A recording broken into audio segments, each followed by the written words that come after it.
So, have you ever stopped to think about how a simple math equation can tell the entire story of something flying through the air?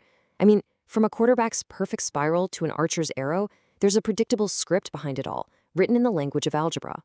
And in this explainer, we're going to learn exactly how to read it. I mean, really, think about it for a second. Every single time you throw a ball, it carves this perfect arc in the sky. And that arc, it's not random at all. It's a parabola. And that parabola is basically the picture of a quadratic equation. It's a story, you know? It's got a beginning, a middle, and an end. And that's the real puzzle, isn't it? We can all see the ball go up. We can see it come back down. But how do we use just the math, just an equation, to predict the exact moment it lands? Well, that's exactly what we're going to figure out right now. Okay, so to solve this whole puzzle, we've got to learn the lingo first. In the world of math, that landing spot, the point where the object's height is 0, it actually goes by a few different names. And this right here, this is the most important idea. A 0 of a function is just the input value, the x, that makes the output, the f of x, equal to 0. So in our story about the projectile, the input is time, and the output is height. That means the 0 is the exact time when the height is 0. It's the moment it hits the ground. And what's kind of funny is that in math, you'll see a bunch of different words for the exact same thing. You're going to hear people say zeros, roots, x-intercepts. They'll just throw them around. Don't let it throw you off. They all mean the exact same thing, the points where the graph hits that horizontal axis. They're the solutions we're looking for. All right, so now we know what we're looking for. But let's be real, who wants to draw a perfect graph every single time just to find the answer, right? There's got to be a better way. And there is. For that, we need to open up our algebraic toolkit. To find those zeros without a graph, we need this one special tool. It's called factoring. And honestly, factoring is kind of like being a code breaker. It lets you take a big, complicated-looking equation and just break it down into its simple, basic pieces. And those pieces, they hold the secrets. They hold the solutions. Let's walk through a quick recipe for this. It's sometimes called reverse FOIL. So look at this equation, x squared minus 8x plus 12. What we're doing is hunting for two kind of like magic numbers. These two numbers have to multiply to get the last term, positive 12, and they have to add up to the middle term, negative 8. Think about it for a sec. What works? That's right, negative 2 and negative 6. And just like that, the code is cracked. That whole expression, x squared minus 8x plus 12, it was really just a disguise for these two simple pieces multiplied together, x minus 2 and x minus 6. That's what we call the factored form. Now, here's why this is so awesome.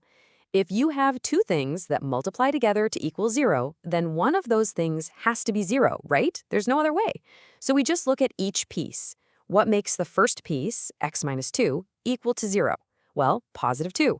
And what makes x minus 6 equal to 0? Positive 6. And there you have it. Those are our zeros, our roots, the solutions. Okay, theory time is officially over. We've got our code-breaking toolkit ready to go. So now let's circle all the way back to our original puzzle and actually solve the story of that arrow's flight. So here's the general formula. It's kind of like the template for any projectile here on Earth. H of t. That's just a fancy way of saying the height at any given time t. That negative 16t squared part, that's gravity, always pulling things down.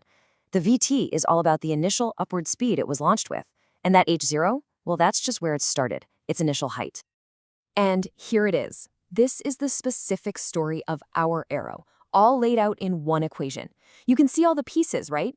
There's gravity doing its thing, it has an initial upward speed of 63 feet per second, and it was fired from a starting height of 4 feet off the ground. So this is it. This is the big question.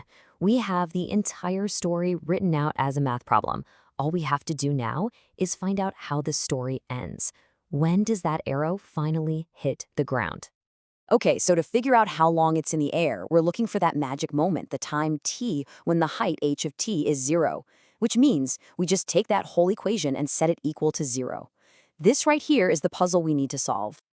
And now we pull out our factoring toolkit. Now, I'll admit this one looks a little trickier than the first one we did, but the process, the idea is exactly the same.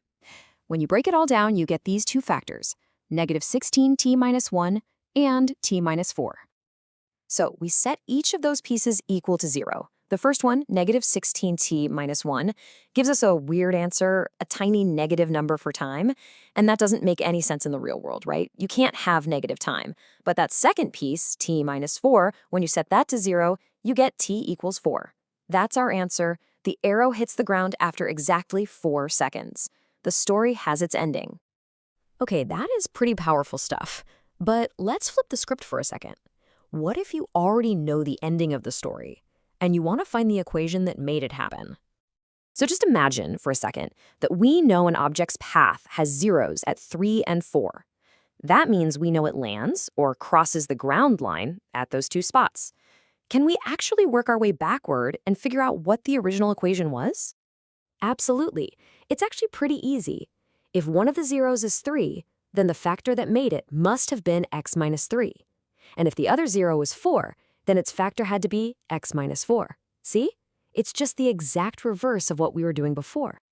And now for the final step. When we multiply those two factors back together, using FOIL, we totally reconstruct the story. We get x squared minus 7x plus 12.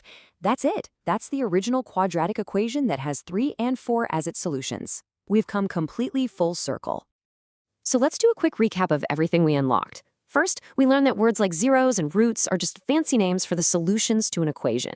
Second, we saw that factoring is an awesome code-breaking tool that lets us find those solutions. And maybe most importantly, we realized this isn't just numbers on a page.